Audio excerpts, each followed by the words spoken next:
dit que j'allais suivre Johan Zarco sur une journée d'entraînement, je m'attendais à du lourd. Circuit privatisé, staff technique, box high-tech. Mais en arrivant, j'ai vite compris que ça serait tout l'inverse. J'ai quand même l'impression d'être privilégié, rien que par le cadre. Tu sais, ça fait un peu genre base militaire. C'est quoi la zone? C'est la zone 51, tu sais, quand t'arrives dans le désert. Johan est là. Pas de staff, pas de team officiel, juste lui et un gars, Sébastien. En fait, c'est pas vraiment son mécano, ni son coach, ni son agence, c'est juste Sébastien en fait. Je crois qu'il est en train de trop faire la gueule. Ah, tout simplement. Putain, je croyais que c'était un truc technique, ouais. Si Johan c'est Zoro, lui on peut dire que c'est Bernardo. Pas un mot de trop, mais toujours là. Ça me surprend et ça me surprend pas. On se dit bonjour, on se claque la bise et je commence à capter un truc. Johan est là comme n'importe quel autre pilote aujourd'hui. Mais sa manière d'être ici n'a rien de normal. Je l'interroge sur son entraînement et très vite on bascule sur un échange qui en dit long. Mais là c'est Martin Renaudin qui m'a dit tiens, il y a un roulage et il reste des places, est-ce que ça te branche quoi? J'ai dit oh, carrément. Ah, c'est cool. Surtout en plus ça permet d'être avec la team. Ouais, Corentin il est là avec la 600. Ouais, en fait, Johan est ici parce qu'il restait des places, tout simplement. Pas de circuit privatisé, pas d'équipe technique, juste lui, sa moto et Sébastien. Il roule avec tout le monde, pro comme amateur. Super, merci beaucoup. Bon roulage. Merci. Tu vas me mettre en vent, mais bon, c'est pas grave. C'est mon métier. Hein. C'est mon métier de mettre des vents. À peine le temps de faire le tour que Johan m'emmène boire un café. Un moment posé, enfin, en théorie. On a bien fait d'avoir la moto longue. C'est pas mal, hein, 4 mm. Tu vois, quand tu enlèves une dent à la couronne derrière, ça te rallonge le bras oscillant de 4 mm. Ok. Et là, sur les motos de route, je trouve que c'est vachement efficace. Tu sens l'efficacité Ouais. sur quoi? Sur les relances particulièrement? Déjà, bon, ça cabre moins, du coup, t'es Ouais. moins sur les petits circuits comme ça à faire bugger l'électronique. Ok. Et en fait, ça t'aide beaucoup à coucher la moto. Ah ouais? Ouais. Pour quel phénomène? En fait, ça met un peu de poids sur l'avant. Le fait de rallonger derrière, c'est comme si ça mettait du poids sur l'avant. Ah, ça décale le centre de gravité très légèrement? Ok. Et bon, ça fait une moto plus stable. Ah ouais. En général, si tu rallonges derrière, tu perds du grip. Ok. Mais c'est pas le problème qu'on a là avec ces pneus là, tout ça. Ok. Et en fait, je l'avais fait sur En fait, la- j'imaginais un café tranquille et on est déjà en train de parler réglage, optimisation. Et Johan n'a pas de mode off. Il est tout le temps en train de se poser des questions, tout le temps en train d'analyser. Attendez les gars, nous on fait un reportage sur la préparation d'un pilote de MotoGP et vous nous sortez des trucs fourrés avec du Nutella, des trucs que ça va pas ou quoi? Je viens de faire le bilan nutritionnel. Faut que j'arrête le gluten. Parfait, impeccable. Le mec est un pilote de MotoGP, il peaufine son entraînement au millimètre, mais il ne peut pas résister à un croissant avec du Nutella. C'est assez drôle, en fait, c'est pas normal que ça soit normal. C'est quand même bizarre d'être là, de commencer la journée dans une cafétéria, tout ce qu'il y a de plus, je dirais, simple, et de discuter de tout et de rien avec Johan comme si on s'était pas vu depuis 24 heures. Et c'est assez drôle, ça fait un effet un peu bizarre, mais c'est ça qu'on est venu chercher, donc ça tombe très bien. Là, j'ai pas trop le time parce que Johan attend ses affaires. C'est parti pour 3 heures de roulage en toute décontraction. Il est là pour chercher avant tout du feeling sur la moto. Il n'y a pas de chrono. Et c'est peut-être ça le thème de la journée en fait. C'est une journée normale avec un pilote normal. C'est assez chelou, mais bon voilà. J'y vais parce que là il m'attend. Je vais essayer de pas me gourer de box comme ce matin. Tu sais, ce matin j'ai vu des Honda normales. Je suis arrivé ici. Salut, ça va et tout. Et puis au bout d'un moment, quand personne me répondait, que tout le monde me regardait un peu bizarre, je dis mais c'est bien le box de Johan. Ah non, c'est à côté. Ok, le mec est d'entrée de jeu, tu sais. Bon, le fucking challenge de la journée, c'est quand même d'aller faire un tour sur cette moto-là. Franchement, je sais pas si c'est une bonne idée. Ce qui est bien, c'est que si vraiment je vais rouler sur cette moto, ils ont déjà prévu tout pour moi. T'es mal à la taille du rouleau de PQ, franchement. Ils se sont dit, s'il y a Brock qui vient, on va lui donner ce qu'il faut pour essayer la moto de Johan. Seb, qu'est-ce que tu peux me confier comme mission à la con? Mais tu sais, genre en mode, c'est la mienne, essuyer la visière, porter un truc. Je veux bien. Vas-y, ouais. Mettre 2 stimol dedans. Ok. Avec de l'eau là, Et même mettre 2 doses de Ouais. BCA. Et à chaque fois qu'elle est vide, je te la refais? Ah ouais, si tu Ok, veux, ouais. ok. Merci. Avec plaisir. Surtout ouais, le stimol. Alors putain Guillaume, concentre-toi parce que t'as ta boîte de laxatif, c'est pas le moment de confondre les deux. J'ai une petite pensée pour mes parents qui se demandaient à quoi ça servait le bac plus 5 qu'ils m'avaient payé, l'école de commerce. Bah ça sert à ça. C'est qu'aujourd'hui je remplis les gouttes de Johan Zarco, tu vois. Ok. Sur le circuit, l'ambiance est encore légère. Ça chambre, ça rigole. On pourrait presque oublier pourquoi on est là. Mais sans s'en rendre compte, quelque chose change. Lentement, mais sûrement. Les gestes sont les mêmes, mais plus précis. Les regards sont les mêmes, mais plus concentrés. Il y a 5 minutes, on rigolait encore sur un croissant. Maintenant, c'est une toute autre ambiance. Son monde normal, c'est cette bascule permanente entre décontraction et précision chirurgicale. Et moi, je suis sur le point d'assister à ça. De l'intérieur.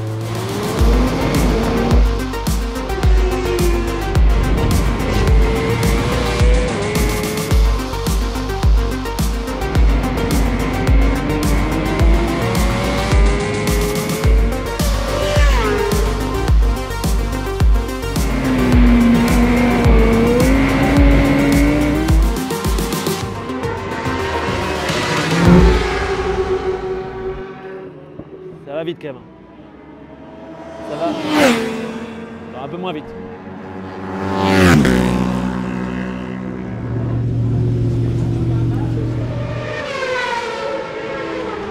Ah, c'est bien cool. Ça fait plaisir de reprendre. C'est une piste assez technique.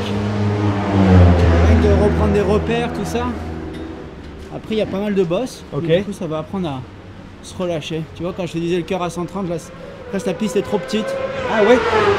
Parce que quand le fait de mener la moto dans certains virages, là, que c'est assez serré, après, il n'y a pas assez le temps de faire redescendre De le cœur dans la récupération. droite. Ouais. Ok, ok. Ça veut dire que tu es trop souvent en train de bouger sur la moto pour pouvoir te décontracter. Après, justement, il faut que je me décontracte, mais là, sur une première séance, Ouais. j'ai senti que, tu vois, pour faire le chrono, hop, je suis monté à 163 de cœur, tu vois. Ok. Et j'arrivais à descendre à 140 en restant avec Hugo, mais du coup, c'était plus tranquille. D'accord. Ça, je vais faire le daron, mais Hugo, je l'ai connu comme ça. C'était un des élèves de l'école ZF que Johan faisait avec Laurent à l'époque. Et toi, tu as commencé un peu grâce à ZF Grand Prix, quoi, la moto, entre guillemets. Bah quoi. ouais, c'est ça qui m'a fait commencer la piste. Ah, c'est drôle. Ouais, donc c'était cool d'avoir Johan comme... Et je te revois maintenant avec la beubare, beau gosse et tout, tac, je suis derrière Johan Zarco, machin, etc. Mais déjà, ça allait vite. Déjà à l'époque, sur la petite moto, aller sur les Piwi 50, ça allait un peu vite. quoi. Limite, bah, c'est Ouais, 2012. franchement, Hein. ouais. Du coup, moi, 2012. j'avais 22 ans, Oh putain. mais toi, t'en avais 11. Ouais, j'aime bien. Et moi, j'en avais 47. T'as honte. Non, mais c'est bien de vous retrouver ici, quoi. C'est top. Toi, honnêtement, ça te sert Enfin, ça te sert. D'être derrière Johan, là, t'es dans l'observation ou c'est juste tu prends l'aspi et tu prends. Non, là, c'est plus dans l'observation parce que déjà la piste, je la connais pas. D'accord. Et bah, du coup, bah, j'apprends toujours derrière Johan. C'est vrai? Ouais, bah ouais. Ma question va te sembler super conne, mais t'apprends quoi en fait concrètement? Ouais. Les trajectoires? T'arrives à voir Ouais. quoi en fait? T'arrives à observer quoi sur Johan? Surtout les points de freinage, tu vois. Et Ok. j'ai encore beaucoup à apprendre sur les trages parce que c'est différent des petites motos quand même avec ces D'accord. grosses motos. D'accord. Hugo, lui, roule déjà à un très bon niveau. Il connaît la vitesse, la compétition, mais face à un pilote de MotoGP, il y a toujours quelque chose à apprendre. Et tu essaies Ok, est-ce que j'ai senti ça avec des pneus enduro, je le fais avec des slicks. Mais ça peut déjà être une étape de dire, sans le faire à 200 quoi. Il y a aussi un gamin de 11 ans, il est là avec son accompagnateur. Petit gabarit, ultra concentré, lui aussi il est là et il capte tout. Faut pas chercher à sortir trop fort parce que si tu accélères moins fort à la sortie, tu vas voir que le changement d'angle il va être... Ce qui est frappant avec Johan, c'est qu'il ne garde rien pour lui. À chaque pause, il prend le temps d'échanger, il observe, il conseille, il guide. Peu importe l'âge, peu importe le niveau, il est toujours disponible pour les échanges. Bah il est où l'assistant? Ça fait à la Marseillaise. Impeccable. Putain, j'adore cette session d'entraînement. J'ai rien promis. Hein. Parce qu'on est des fous de la muscu, on fait toujours des trucs super. Et on se pète les doigts. Et puis entre deux sessions, il fait un truc que je n'aurais jamais imaginé. J'aimerais savoir à qui je peux téléphoner pour des opportunités d'entraînement. Johan Zarco, pilote MotoGP, double champion du monde de Moto2, en train de demander des infos pour les prochaines journées de roulage. Comme n'importe quel passionné en fait. Il n'y a ni privilège ni passe-droit. Juste un gars qui kiffe rouler et qui veut savoir quand est-ce qu'il pourra revenir. T'as un mec qui gère ça pour toi, Johan? Tout ce qui est négociation avec les circuits et tout ça? Non, non. J'y vais, j'arrive. Salut, je m'appelle Johan, je voudrais de temps en temps négocier. Improbable.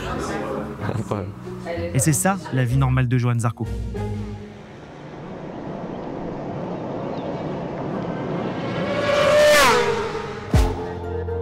Johan repart en piste et là, on rentre dans une boucle. Une mécanique bien rodée. Toujours le même schéma, toujours le même rythme. Il pousse, il teste, il ajuste. Il revient, débrief et repart. Encore. Et encore. Et encore. Il revient toujours avec un détail en tête. Une sensation, un réglage à peaufiner, rien n'est laissé au hasard. Tout semble parfaitement en place. Ou en tout cas, c'est ce que je croyais. Bon, là, tu vois, c'est le moment où on a senti qu'il fallait qu'on s'éloigne un petit peu et qu'on était de trop. C'est peut-être ça aussi, finalement, l'exigence de cette journée, c'est que c'était censé être full décontraction. Et d'un coup, Johan est revenu parce que sa deuxième moto n'était pas exactement comme il voulait. Et là, on a senti que Sébastien, il se mettait en mode ok, on n'est pas là non plus que pour se balader sur la piste. Petit coup de pression. Pas de Johan, hein, de Sébastien tout seul. Tu sens que le niveau d'exigence, il a monté d'un cran. Et tu sens aussi que nous, on était un petit peu de trop.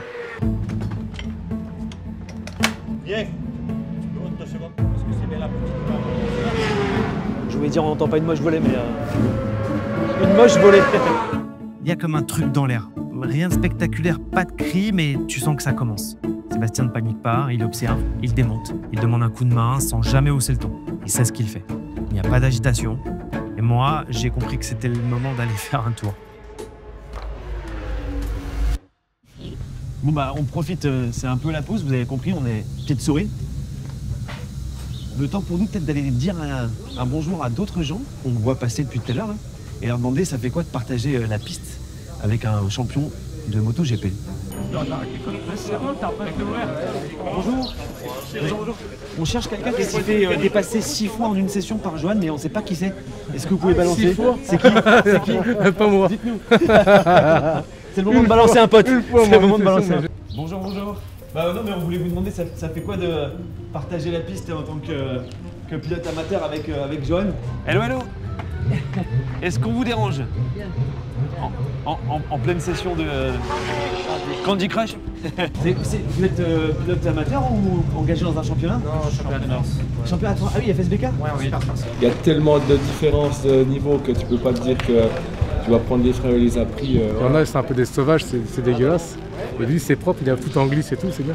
Tu essaies de prendre un peu la roue, c'est dur, hein, c'est dur, 2-3 virages, mais c'est pas de prendre la route, essayer de voir au loin comment il fait. Le père Johan, il vous demande des trucs un peu particuliers ou il mange comme tout le monde? Non, c'est quelqu'un d'hyper abordable déjà dans un premier temps, il n'est pas du tout compliqué. Quand on se dit que la semaine passée ils étaient au test là, et puis que cette semaine, quand on a vu, mais c'était lui quand on est arrivé hier soir, on faisait le tour des box, on le voit, on se dit bah... Ça se passe comment de partager la piste avec un pilote de MotoGP? Ah ben ça fait plaisir de rouler avec Johan. Il est vraiment dans l'échange et c'est très agréable. Oui, même si ça fait quelques années que j'avais pas côtoyé la piste avec lui. C'est cool d'être aussi à un moment donné spectateur, même si t'es là pour, tu vois, d'un coup tu t'arrêtes et tu vois passer un pilote de MotoGP. Et même si on le gêne un peu, lui, on voit qu'en tout cas il double proprement, c'est pas... Ouais, c'est agréable. Il passe bien plus vite et ça bouge même pas. Alors que nous on se dirait bah ça faut que ça bouge et tout, pas du tout. C'est tout le temps fluide, ça bouge jamais. Pour la petite histoire, quand je roulais en endurance avec le cercle, du coup je m'entraînais avec cette moto là entre les courses. Ok. Et maintenant que ma carrière est finie, je continue à rouler avec. T'as pas l'impression du tout que ça porte, ça passe, tu te dis bah en fait il peine pas quoi. Ouais. Alors qu'il nous dit si, mais toi t'es bien. Ah c'est trop bon. Et lui pote. Ce week-end il était à l'autre bout du monde. En Thaïlande, dans le Ritz, et puis là il est, Là, il est ici à ici Alcaraz. en Espagne, en roulant avec des personnes lambda entre guillemets. Attends, tu roulais avec le cercle, ta carrière est finie, t'es pas Xavier Siméon quand même? Ah putain, ok, oh le bolos mec, ok. Ah oui, donc tu connais bien Johan Zarco, effectivement. J'ai eu la chance de le côtoyer quelques années. Et, Je crois qu'on va la couper celle-là, on va la refaire car le connard. Je viens quand même de demander à un ancien pilote de MotoGP ce que ça fait de rouler avec Johan Zarco. La honte guide maladroitement la fin de notre conversation et m'invite clairement à aller voir ailleurs. Je jette un œil vers le box, l'agitation est retombée. Le problème de tout à l'heure semble derrière eux. L'occasion rêvée d'avoir enfin un moment privilégié avec Johan. Sur le plateau du MotoGP aujourd'hui, selon toi, c'est quoi qui fait la différence entre les pilotes qui gagnent, champions du monde, ceux qui gagnent, et ceux qui gagnent pas? Il y a la différence, c'est que parce que presque là au niveau MotoGP, on est tous quand même dans un mood où on a été très combattants. Il y en a qui sont quand même un peu plus baba cool, et c'est pour ça d'ailleurs qu'ils n'ont pas été même champions du monde avant, parce que ils sont très performants, mais manquent un peu de rigueur sur toute une saison, et du coup ça fait des hauts, des bas. Et du coup, en MotoGP, là, si tu les prends tous, il n'y en a pas beaucoup des comme ça. Il y en a peut-être que 3. Ok. 3 ou 4. Qui sont un peu détentes. Ouais, voilà. Ok. Et du coup, qui les sont noms, des fois bons. Et ça peut gagner. Mais en fait, quand tu regardes sur un résultat de championnat, ça n'a jamais été trop là. Et par contre, les autres, quand tout va bien, ils lâchent pas le morceau. Et ça devient champion du monde. Et moi, pour ma part, je sais que j'ai vécu ça en Moto 2. Et en MotoGP, j'ai presque pu l'avoir. Mais j'ai l'impression d'avoir jamais réussi à être sur ce nuage où tout va bien et tu lâches pas. À chaque fois, j'ai eu des galères. Peut-être moi qui me les suis créées, ces galères-là. Et sur la période Ducati, j'ai pas pu jouer un championnat. J'ai même tenté de jouer les 3 premières places, mais j'ai pas réussi à avoir le podium final en MotoGP. Et ça, c'est mon petit manque. Ok. Quand on voit ta com, quand on voit là où tu bouffes avec tes potes hier, aujourd'hui, quand on voit la manière dont on discute ensemble pendant tout un week-end, tu dirais, toi, que tu es un pilote normal? C'est dur à dire, pilote normal. J'aime ces moments-là. Jack Miller, il est comme ça aussi. Lui, il adore prendre son fourgon et casser la croûte au bord du fourgon, tout ça. Je pense que Brad Binder aussi.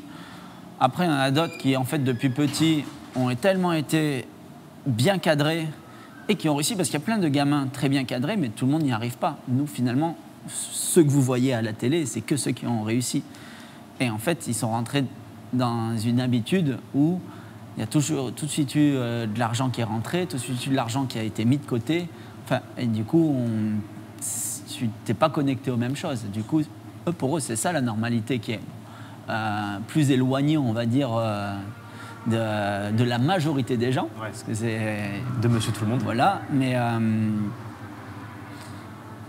j'aime bien garder ce contact qu'à un moment, il y a des choses, que fait avoir des références de ok, ça c'est cher, ça c'est pas cher. Tu vois, c'est bien. Alors que, bon, on va se dire la vérité, aujourd'hui au niveau moula, ça va quand même. Non, clairement, moi je suis heureux de ma vie. Et clairement, oui, j'ai passé un cap financier qui me donne du confort et qui peut permettre de faire plein de choses.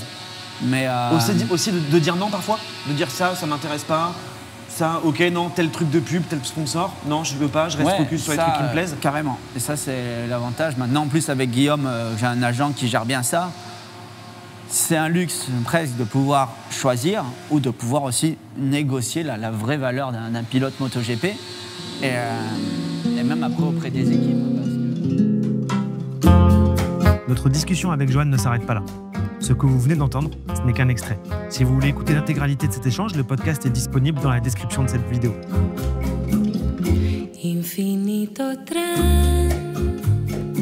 Pendant ce temps, la journée touche doucement à sa fin. On sent l'énergie redescendre, les moteurs refroidissent, les visages se détendent. L'atmosphère a changé, le circuit porte cette fatigue particulière de fin de roulage. Mais fin de journée de roulage ne veut pas dire fin de journée tout court. Allez, hop, fin de journée pour Joan. Enfin, quand on dit fin de journée, l'idée maintenant, c'est d'aller prendre un peu de temps pour aller rouler, se décontracter les jambes. Après une journée de roulage sur circuit, ça peut être pas mal. Et puis, après, on va se faire quoi? Un petit spa à l'hôtel ou un truc comme ça? Ça va être sympa. La soirée n'est pas terminée.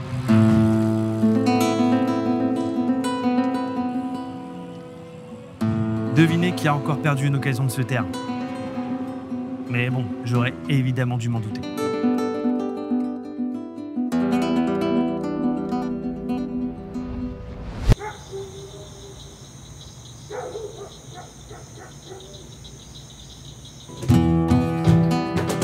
Pas de spa, pas de massage, juste un hôtel complètement ordinaire. Dans le monde de Joan, tout ressemble un peu à la normalité. Un circuit accessible à tous, un box partagé, un croissant à la cafette. Mais derrière cette façade, il y a un niveau d'exigence, de rigueur et d'obsession du détail que très peu de gens peuvent imaginer. C'est peut-être ça la vraie différence. Être capable de transformer le banal en exceptionnel, sans que personne ne le remarque. Ouais, je crois que c'est ça. La vie normale de Joan Zarco.